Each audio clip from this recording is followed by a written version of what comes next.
What happens when a billionaire CEO trades his three-piece suit for a janitor's uniform and nobody recognizes him? Marcus Blackwood, founder and CEO of Pinnacle Industries, was about to find out.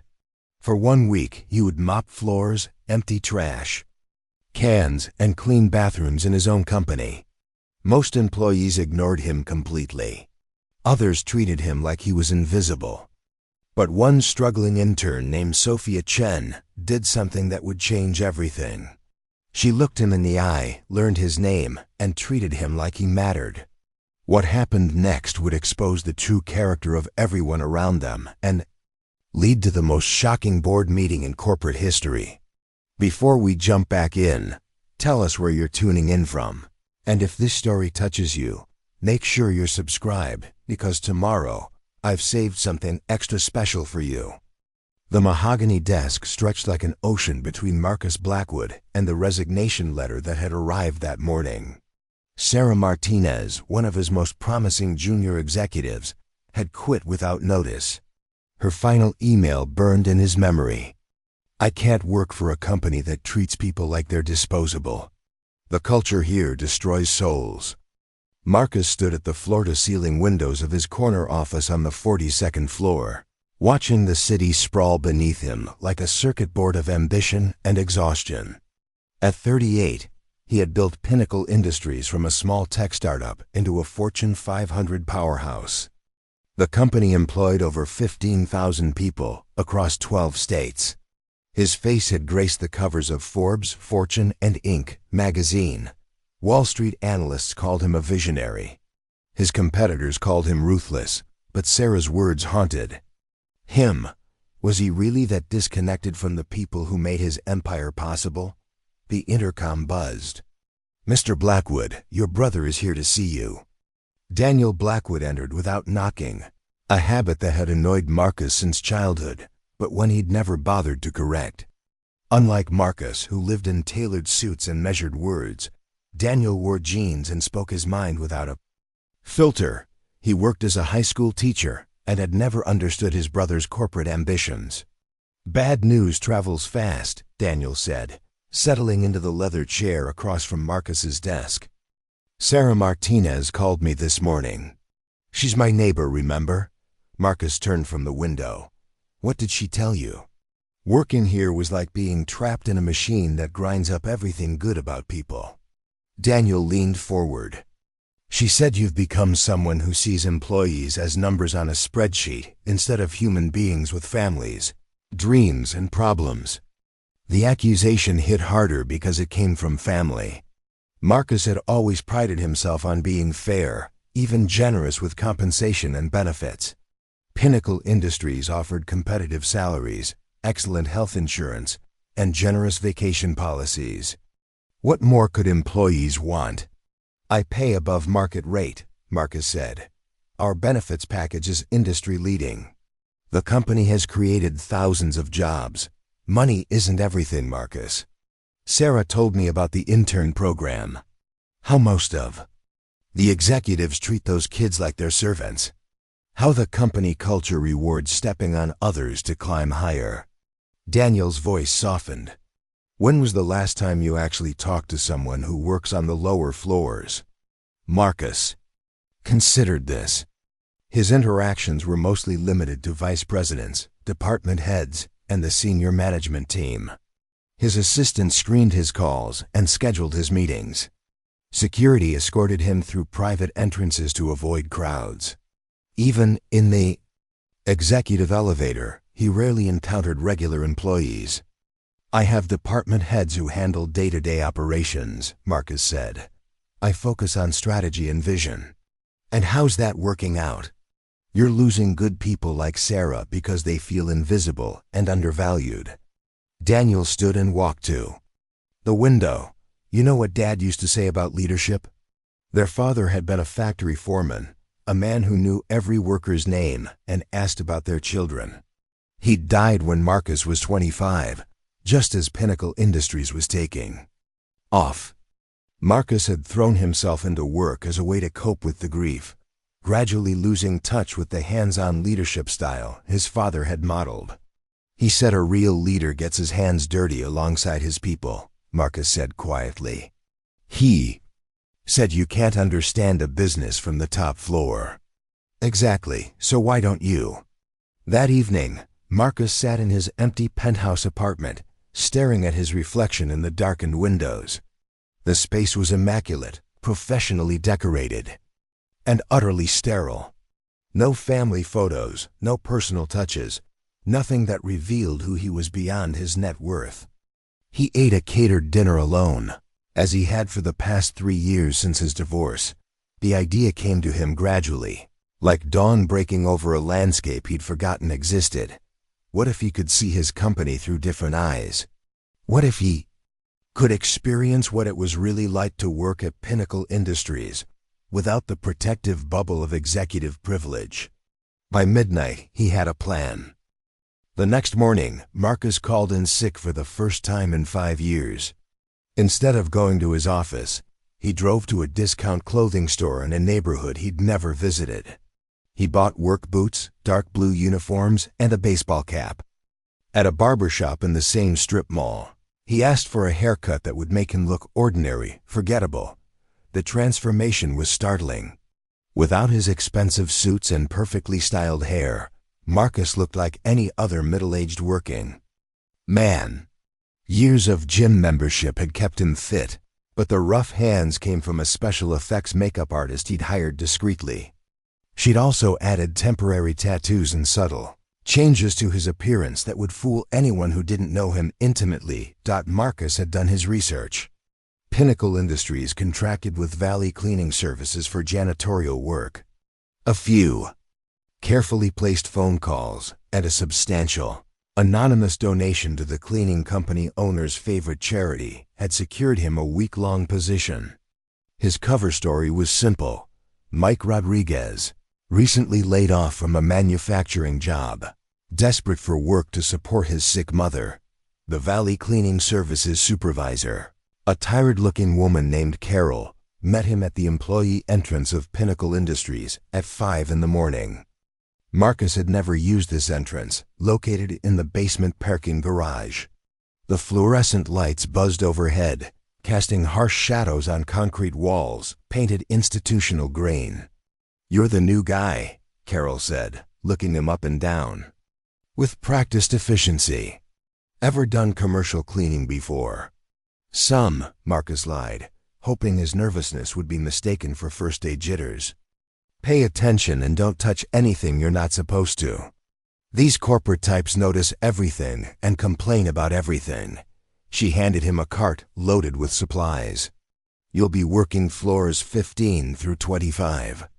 Start with the bathrooms, then offices, finally vacuum and mop. Each floor should take about 45 minutes if you're efficient." Marcus followed Carol to a service elevator he'd never known existed. The employee areas of his own building were a maze of narrow corridors, supply closets, and break rooms that looked nothing like the polished spaces where executives worked. Everything was functional but worn, clearly built with budget rather than comfort in mind. "Most important rule," Carol said as they rode up to the 10th floor, "stay invisible. These people don't want to see you or talk to you. Do your job quietly and don't make eye contact unless someone speaks to you first. Got it?" Marcus nodded, struck by the irony. In his real life, people competed for his attention. Here, his job was to be ignored. The 10th floor housed the marketing department, a bustling open office space filled with cubicles and conference rooms. As Marcus began cleaning the men's restroom, he could hear the sounds of a workplace coming to life.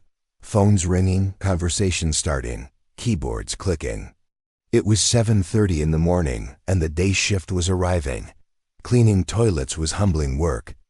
Marcus had never considered the physical demands of janitorial labor or the unpleasant realities of what people left behind in public restrooms. His back ached within an hour. His hands, despite the gloves, felt raw from the cleaning chemicals. The smell of disinfectant made his eyes water, but it was the invisibility that shocked him most. As employees began using the restrooms, they walked past him as if he didn't exist. No greetings, no acknowledgments, not even the basic courtesy of saying, "Excuse me," when they needed to reach around him. He was furniture, background noise, part of the building's infrastructure rather than a human being. In the marketing department's main area, Marcus emptied trash cans and wiped down surfaces while listening to conversations that revealed a side of his company he'd never seen. Employees complained about unrealistic deadlines, inadequate resources, and managers who took credit for their work. He heard stories of people working unpaid overtime, skipping lunch breaks, and coming to work sick because they couldn't afford to take time off. "I've been here 3 years, and I'm still barely above minimum wage," one young woman said to her colleague. "My student loans are crushing me, but every time I ask for a raise, they tell me I need more experience." "At least you're full-time," her friend replied. "Half the people in our department are contractors with no benefits. They do the same work we do but get paid less and have no job security." Marcus paused in his cleaning, pretending to scrub a stubborn stain while he listened. These were employees of his company, people whose salaries he theoretically approved. Yet their reality was completely different from what he'd imagined. The morning wore on. Marcus moved through offices, conference rooms, and common areas gradually, understanding the geography of a workplace he thought he knew. The executive floors where he spent his time were pristine, spacious, and equipped with every comfort. But here, in the middle management levels, everything felt cramped and worn. Carpet stains that had been there for years, flickering fluorescent lights that no one had bothered to replace. Office chairs held together with duct tape. In one conference room, he found evidence of a late-night pizza meeting. Empty boxes, crumpled napkins, and the lingering smell of exhaustion. A whiteboard was covered with project timelines that looked impossible to meet. Someone had written "Help US" in small letters in one corner, probably as a joke, but it felt more like a plea. The lunch hour brought a different kind of revelation. Marcus ate a sandwich from a vending machine in the employee break room, a stark contrast to the executive dining room with its catered meals and comfortable seating. Here, employees microwaved leftovers and counted quarters for coffee. Conversations revealed the financial stress many faced. Car repairs they couldn't afford, medical bills piling up, rent increases that forced them to consider second jobs. Preparing and narrating this story took us a lot of time, so if you are enjoying it, subscribe to our channel. It means a lot to us. Now back to the story. "The intern evaluation forms came back from department heads," said Janet Morrison, the HR coordinator Marcus recognized from company meetings. 90% recommended termination or non-renewal. Her colleague, a younger woman named Ashley, frowned while reviewing documents. "But these performance metrics don't match the comments. Look at Sophia Chun's evaluation from business development. Her project work is rated as exceptional, but Bradley Hutchins recommends against hiring her. What's his reasoning?" "He says she's overambitious and doesn't understand her place in the hierarchy. He also mentioned that she asks too many questions during meetings." Marcus gripped his mop handle tighter, fighting the urge to confront the blatant discrimination he was witnessing. Sophia's crime wasn't poor performance, it was excellence that threatened insecure managers, who preferred compliant mediocrity to innovative thinking. "Half of these evaluations read like personal vendettas," Ashley continued. "The engineering intern who suggested process improvements got marked down for disrespecting established procedures. The marketing intern who identified a budget error was criticized for overstepping boundaries." Janet shrugged with practiced indifference. "Department heads know their people best. Our job is to process their recommendations, not second-guess their judgment. But we're losing talented people who could contribute real value to the company. That's not our decision to make. Besides, there are always more interns next semester." The casual dismissal of human potential infuriated Marcus. These weren't just statistics or cost-benefit calculations. They were real people with dreams, talents, and financial pressures. Sophia worked unpaid overtime to prove herself while Bradley Hutchins undermined her efforts out of petty territorialism. Marcus's lunch break provided another jarring contrast. The executive dining room, which he'd never truly appreciated, offered gourmet meals prepared by professional chefs. The employee cafeteria served reheated frozen food at prices that consumed a significant portion of minimum wage salaries. Vending machines offered processed snacks for triple their retail cost, creating a captive market that exploited workers who couldn't leave the building during short breaks. The afternoon brought Marcus to the 15th floor again, where he encountered more examples of the casual cruelty that had become normalized in corporate culture. A supervisor publicly berated a data entry clerk for a formatting error, using language that would have resulted in lawsuits if directed at executives. Security guards received instructions to monitor bathroom breaks and report employees who exceeded allotted time limits. In the accounting department, Marcus witnessed a particularly disturbing scene. A pregnant employee named Maria Santos was explaining to her supervisor why she needed to leave early for a doctor's appointment. The supervisor, a thin man with wire-rimmed glasses, responded with obvious irritation. "This is the third appointment this month," he said, loud enough for nearby coworkers to hear. "We can't keep accommodating personal issues that interfere with productivity." Maria's face flushed with embarrassment. "It's for prenatal care. My doctor says the baby isn't developing normally and I need additional monitoring." "That's unfortunate. But we have deadlines to meet. If you can't manage your personal responsibilities without affecting work performance, perhaps you should consider whether this position is right for you." The implicit threat was unmistakable. Maria nodded silently and returned to her desk, visibly shaken. Marcus wanted to intervene, to remind the supervisor that pregnancy discrimination was illegal and morally reprehensible, but Mike Rodriguez had no authority to challenge management decisions. Late that afternoon, Marcus found himself cleaning the 23rd floor again, where Sophia was working on another project, despite having received criticism for her previous initiative. She looked up as he approached her desk, offering the same warm smile that had impressed him the day before. "Hi, Mike. How's your day going?" "Long. But I'm learning a lot about this place," Marcus replied honestly. Sophia laughed softly. "It's definitely not what I expected when I first started. The company looks so impressive from the outside, all those success stories in business magazines. But working here day to day is different." "How so?" She glanced around carefully before answering. "There's a lot of politics. A lot of people are more interested in protecting their territory than getting things done. And if you're not in the inner circle, it's really hard to make your voice heard." Marcus nodded, encouraging her to continue. "Like this presentation I'm working on," Sophia said, gesturing to her screen. "I identified a potential partnership opportunity that could generate millions in new revenue. But when I mentioned it in yesterday's team meeting, my supervisor acted like I was out of line for thinking beyond my assigned tasks." "What kind of partnership?" Sophia's eyes lit up with genuine enthusiasm. "There's a startup in Austin developing artificial intelligence solutions for supply chain management. Their technology could integrate perfectly with our logistics platform, but they're too small to approach us directly.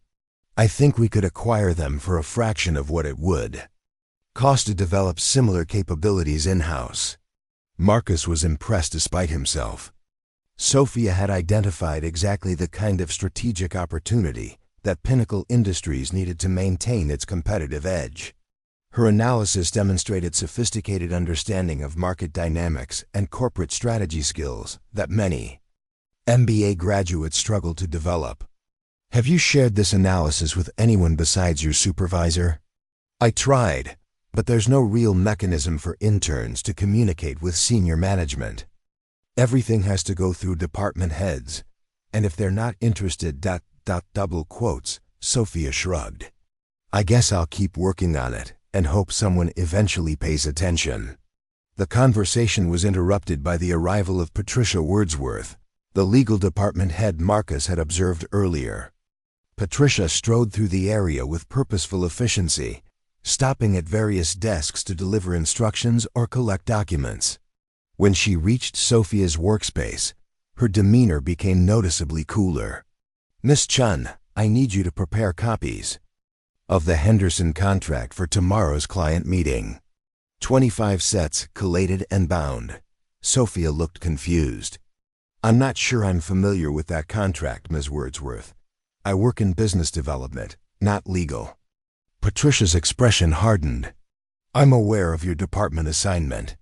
However, we're short-staffed, and interns are expected to assist wherever needed. The contract files are in storage room B12. You'll need to locate the documents, make copies, and deliver them to my office before 5 o'clock. "Of course," Sophia replied, though Marcus could see frustration flickering in her eyes. "Should I coordinate with Mr. Hutchins about adjusting my other responsibilities?" "That's your concern to manage. I expect the task completed regardless of your other obligations." After Patricia left, Sophia stared at her computer screen with obvious disappointment. The strategic analysis she'd been developing would have to wait while she spent hours on clerical work that any administrative assistant could handle more efficiently. "Looks like another late night," she said to Marcus with forced cheerfulness. "This kind of thing happen often?" "More than I expected. It's like they want to test how much we'll tolerate before pushing back. And if you complain, you're labeled as having a bad attitude or unrealistic expectations." Marcus watched Sophia gather her things to search for the contract files, struck by the waste of human potential he was witnessing. Here was a brilliant young professional being systematically discouraged from contributing her best work. Meanwhile, executives like Patricia and Bradley collected substantial salaries while creating the very dysfunction they claimed to solve. Evening shift brought different challenges. Marcus worked alongside Miguel Santos, an older janitor who had been cleaning Pinnacle Industries for 12 years. Miguel's wife was Maria, the pregnant woman Marcus had seen earlier being harassed about medical appointments. "This used to be a good place to work," Miguel confided as they emptied trash bins in the executive conference room. "When the company was smaller, management knew people's names. They cared about families, understood that we all have lives outside. These walls, what changed?" Miguel paused, leaning on his mop handle. "Growth, I guess. Stock prices became more important than people. Everything became about efficiency and cost reduction. They hired consultants who looked at spreadsheets instead of talking to actual employees. Must be frustrating." "It is, but we need jobs. Maria's pregnancy has complications, and our health insurance barely covers basics. I can't afford to look for other work right now, even though staying here feels like slowly drowning." The conversation revealed another layer of the corporate dysfunction Marcus was discovering. Long-term employees like Miguel had institutional knowledge and personal investment in company success, but their insights were ignored in favor of abstract financial metrics. The result was decision-making that optimized short-term profits while destroying long-term sustainability. As his second day as Mike Rodriguez concluded, Marcus felt overwhelmed by the complexity of problems he'd uncovered. Systemic discrimination, resource misallocation, management incompetence, and human suffering were woven throughout his company's operations. Individual employees like Sophia and Miguel weren't just statistics. They were real people being harmed by policies he'd approved without understanding their human cost. The most disturbing realization was how normalized the dysfunction had become. Employees accepted mistreatment as inevitable rather than challenging systems that could be changed. Managers perpetuated harmful practices because they faced no consequences for destroying morale or wasting talent. The entire organizational culture had evolved to protect mediocrity while punishing excellence. Marcus rode the service elevator down to the basement parking garage, his janitor's uniform a symbol of the distance between his previous assumptions and current reality. Tomorrow would bring new discoveries, new evidence of how far his company had drifted from the values he thought it represented. But tonight, he had plans to make and strategies to develop. The real test would come when he returned to his executive identity. Would he have the courage to dismantle systems that benefited him while harming others? Could he transform a corporate culture that had calcified around inequality and indifference? The answers would determine not just the future of Pinnacle Industries, but the kind of leader and person Marcus Blackwood chose to become. The emergency board meeting convened at 7 o'clock that evening in the main conference room. Word had spread quickly through the executive ranks about Patricia Wordsworth's termination and mysterious reports of their CEO working as a janitor. Board members filed in with expressions ranging from confusion to concern.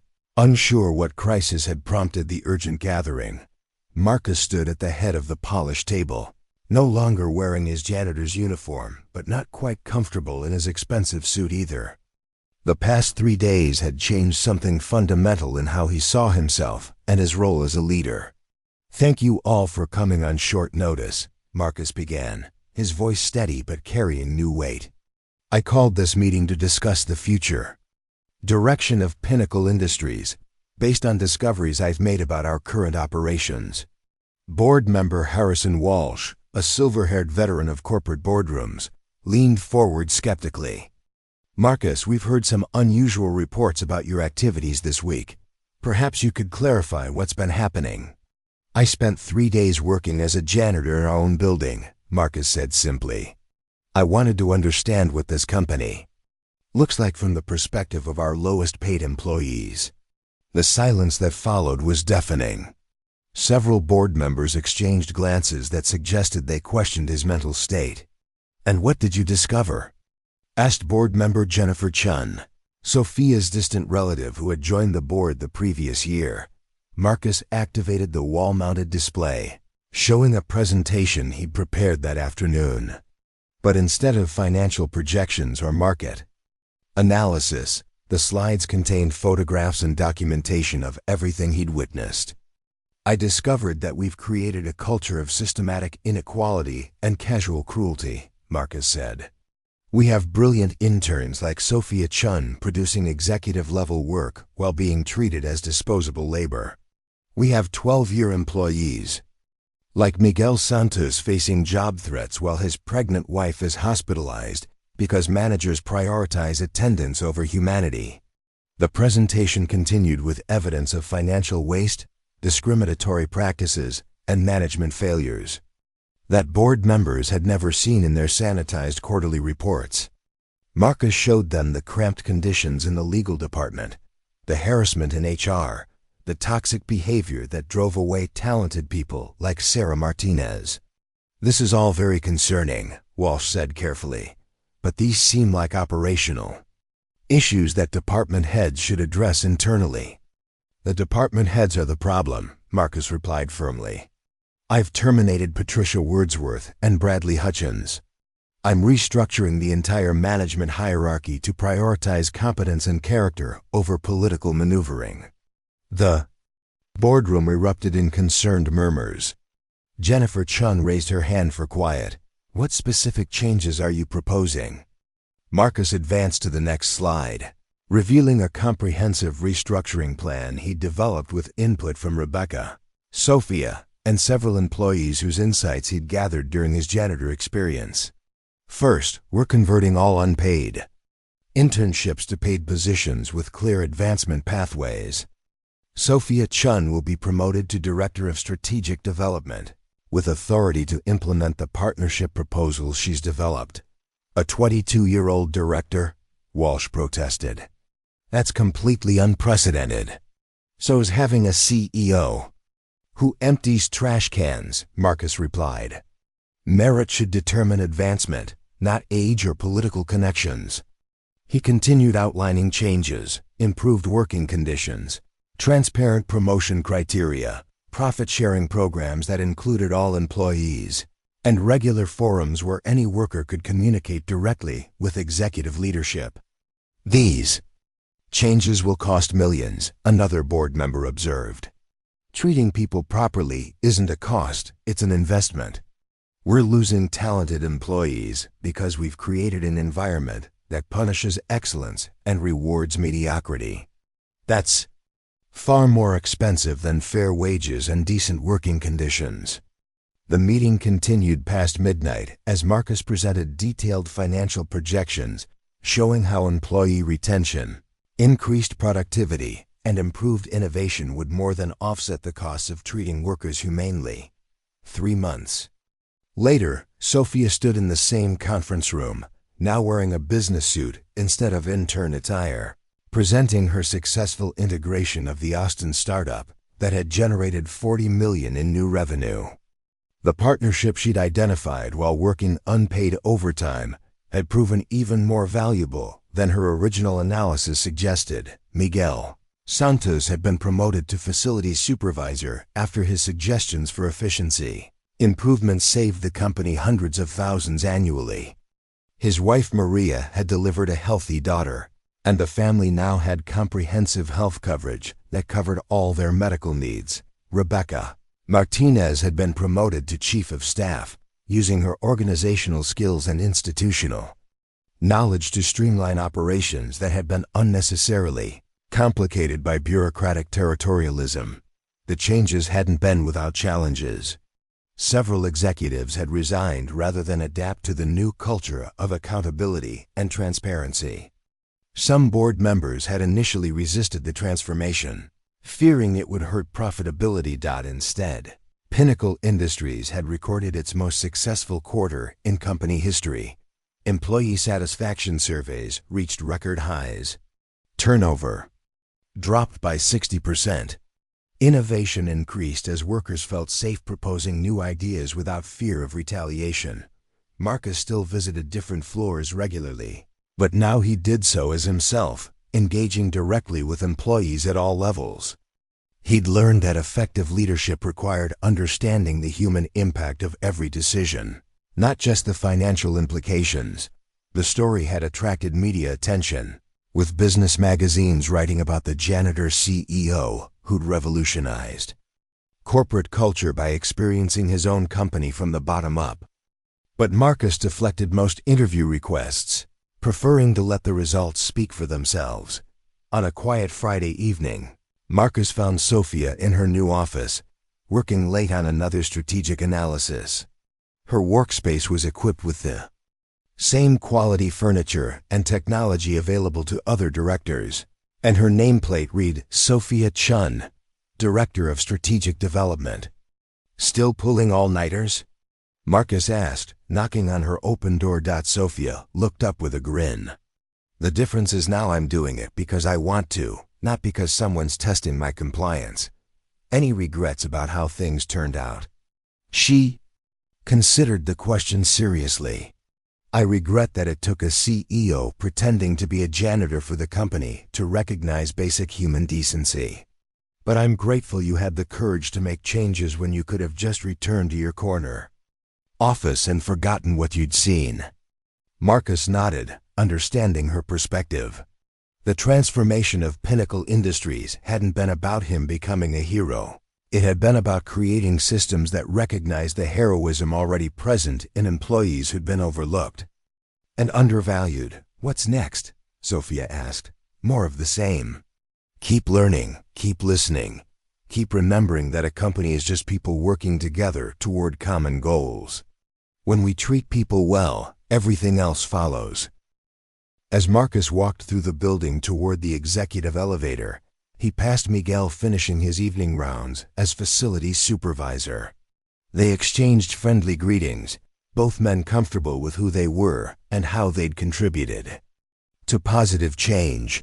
The employee break room buzzed with conversation about weekend plans, family events, and work projects that excited rather than exhausted the people pursuing them. The atmosphere felt fundamentally different, warmer, more collaborative, more human. Marcus had learned that the view from the top floor revealed spreadsheets and profit margins, but the view from the bottom showed the human foundation that made everything else possible. A leader's job wasn't to rule from above, but to serve from within, ensuring that every person's dignity and potential were recognized and valued. In the end, Sophia had been right about something she'd said during those difficult days when she was just an intern being mistreated by insecure managers. Companies could change and leaders could evolve, but only when they had the humility to see their organizations through the eyes of the people who made them work. The transformation of Pinnacle Industries proved that business success and human decency weren't competing values. They were complementary forces that created sustainable prosperity for everyone involved. And it all started with one simple act: treating a janitor with kindness when no one else was watching. Up next, you've got two more standout stories right on your screen. If this one hits the mark, you won't want to pass these up. Just click and check them out. And don't forget to subscribe and turn on the notification bell so you don't miss any upload from us.